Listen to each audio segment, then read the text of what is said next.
Jason. Yes, Tyler. I'm going to offer you $500,000 to buy a blue house from you. Do we have a contract? That's what we're talking about today. Welcome to the Utah Real Estate Show podcast, the show where two agents and a lender teach real estate best practices by talking through mistakes we've seen and made. Now, the great thing about the Utah purchase contract is it's voidable, which may sound like a bad thing, but this is actually a good thing. Why is it good to have a voidable contract? Any contingency creates an opportunity to void the contract. So a voidable contract is a good thing because it allows due process. Hello and welcome to another episode of the Utah Real Estate Show. I'm Tyler Kazare, Utah Real Estate Agent. Jason Christiansen, mortgage lender. Aric West, Utah Real Estate Agent. Today we're going to be using a whole bunch of vocabulary because we are talking about what is a contract, what composes a contract, what are some of the words like voidable, void, executory, executed, duress, misrepresentation, all of these. We're going to talk about all of these today. And ultimately, this is an opportunity to ask your real estate agent to see if they're qualified, right? To see if they understand all of these things. And the implications of it. And what it means if it's not there. Like, what if they write a contract that's voidable? Like, that's probably, Yeah, that's going to be a problem. Or not. So let's talk about the elements that we just talked about. $500,000. Okay, yeah. For a blue house. For a blue house? There you go. Okay, those are the terms of the contract. I have the $500,000. You have the blue house. Okay, yes. that was. Now we tied it up. Now, yeah, we changed my that blue up. house. Yes. Now we not can a blue house. Not a blue house. I will sign for Eric's blue house and take your $500,000. And by doing that, we just made the contract voidable. But we'll talk about that in a second. Okay. So we have an offer. Yes, an offer. We have consideration. $500,000 is my consideration. I have blue house is mine. Right. It's been accepted. And then if we agree, we have acceptance. How do we say we agree? But this would work in the state of Utah. If you're not a realtor, you can do, Utah recognizes verbal contracts. However, both parties have to agree that they agreed to something that they now disagree about. And then you got to take that to court. It's a bad idea. It's a really bad idea. And So it's really hard to prove. Yeah, in writing. So in writing, I'm going to write down, this is the thing for this much money. These are the parties involved. Okay? And how do you prove that you accept that? With a signature. With a signature. Very good.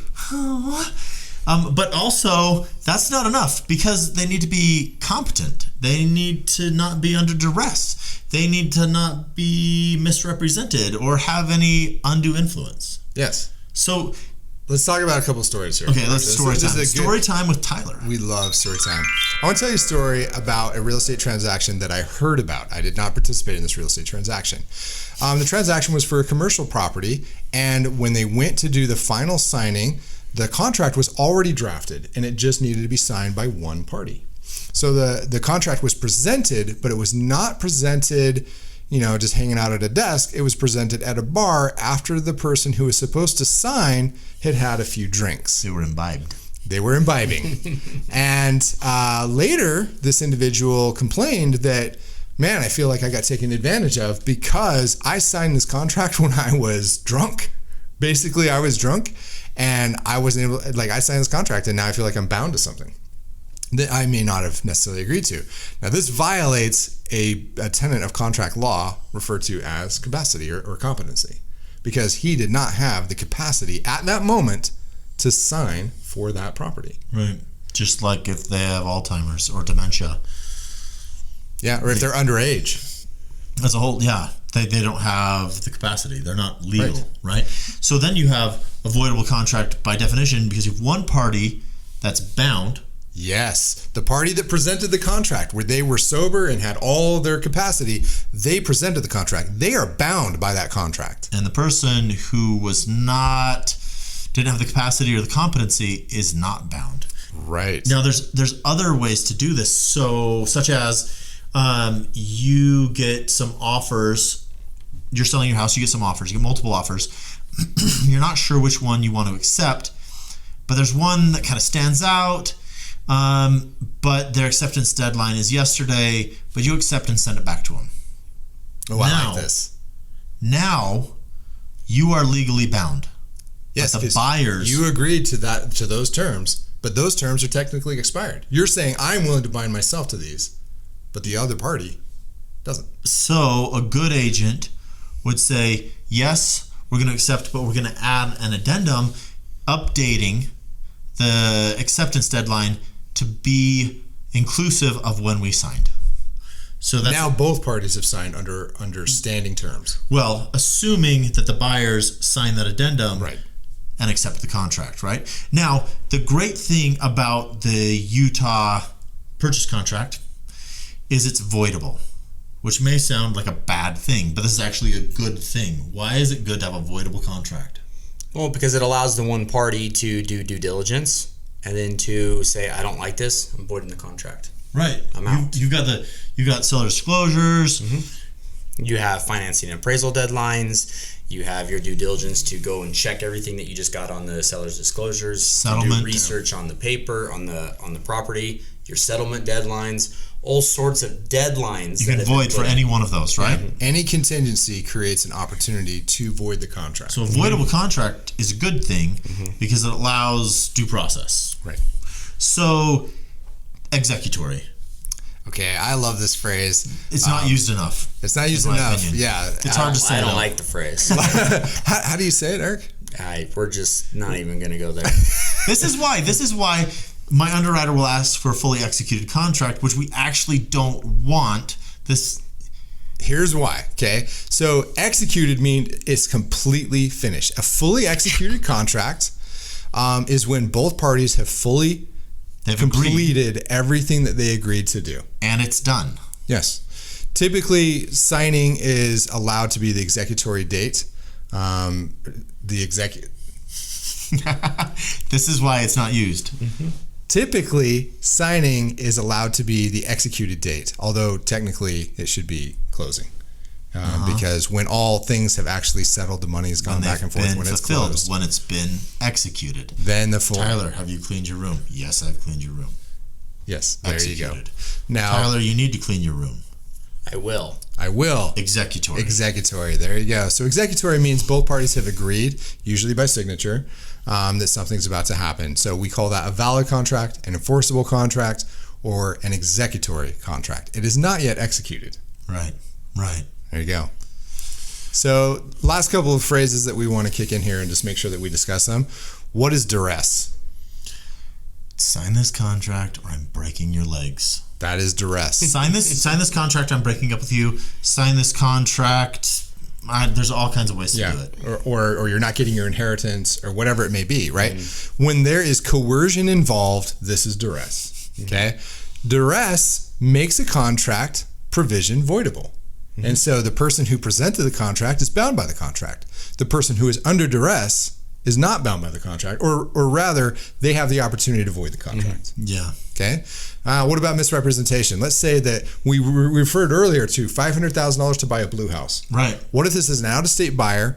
They come to see the blue house on the day before closing. Everything's done. They're ready to go. All they have to do is sign. They come, they look at the house, and the house is in fact green. What happens if they already signed? Voidable. Yeah. Because I've seen clients sign, never seeing the home because they're out of state. And close on it? They close, and then now they show up to their house because they couldn't get there. If it's closed, now you're going to have to challenge it in court.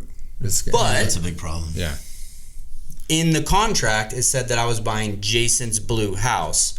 Jason said, yes, you can have my blue house. So you would have... And then now you closed on a house, you show up, the house is not blue. It's red. You have green. You now have avoidable defense in order to pursue. Yeah, which should still check on what you're buying before you buy it. Right. But Yeah. once again, Jason misrepresented his blue house. Right. That was so I'm easy. colorblind. Well, so a misrepresentation, that gets into a whole other thing. It may not be a misrepresentation if Jason's colorblind, but the point is, if there is misrepresentation, there is a voidable defense there. And then the final one is undue influence. A little bit of story time for Aric right now. So this one is, we actually see this one a lot in all sorts of spots within the contract. I've seen it where you have an individual, let's say, we'll just pick on Jason since he has the blue house. Yeah. We all know that Undue one influence. in the neighborhood, the blue house. Yeah. He's the only one on title. It's just his house. I want to buy it from him. But all of his kids... My kids don't like Aric. No. And so they keep saying, and I offer a fair price. I offer asking price. I offer this. I offer all of these things. And... You can't do it, Daddy. I don't like it. And they give him all of these reasons and all this stuff. And they talk him into it. Let's flop it, because that we wouldn't have a contract. There'd be nothing to enforce. Yeah. But let's say instead, I offer you lower. Crooked. Yeah. And my kids are going to get a kickback from you. Ooh. And they say, but do it, Daddy. You should do this. We can have all this. You do this. Oh, I sign away. Now I have undue influence. Yeah. If Aric didn't do it, my kids did it. And this is misrepresentation. It wasn't duress. This is a hard one sometimes to prove and to do things, because sometimes you ask for opinions from people. You ask a lot. Well, this is where you need to be very careful on the person that you're asking their opinion. They are not the one buying the home. You are. You're the one that's under the contract. You're the one that is giving the consideration, the dollars, or selling, either way. So when you go look at homes, are you going to bring your entire posse of 30 people to give you approvals? If you do, make sure each one of them are on the contract to buy the home with you, because their opinions will change drastically. I said that to an individual who decided to bring several of her friends, and I said, oh, these are great. You guys are all on the contract together? And they all stopped and looked at me and went, no, she is. I went, just remember that she's the one buying the house. And they all went, oh okay.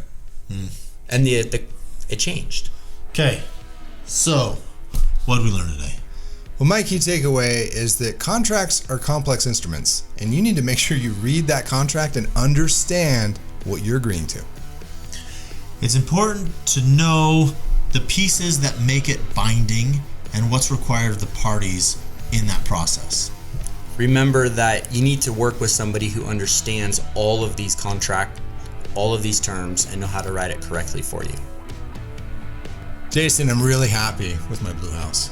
And I'm happy with my $500,000. So if you want to feel like that, like this video, comment on it, and share it with your friends.